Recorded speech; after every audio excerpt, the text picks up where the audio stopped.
சத்தியமா இந்த வீட்டுக்கு நான் போக மாட்டேன்.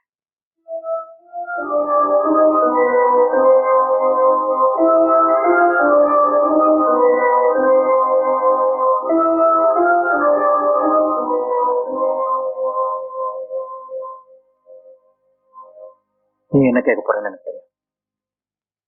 அந்த வீட்டுக்கு போய் அப்பாவை பார்த்துட்டு வான்னு சொல்ல போறேன் இல்ல?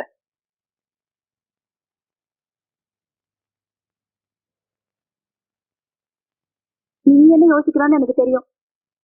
நான் இப்ப போக மாட்டேன்னா இவ என்ன பண்ணுவான்னு யோசிக்கிறல்ல? போனா ப்ளீஸ். எனக்காக இல்ல, அப்பாக்காக இல்ல, அம்மாவுக்காக போனா.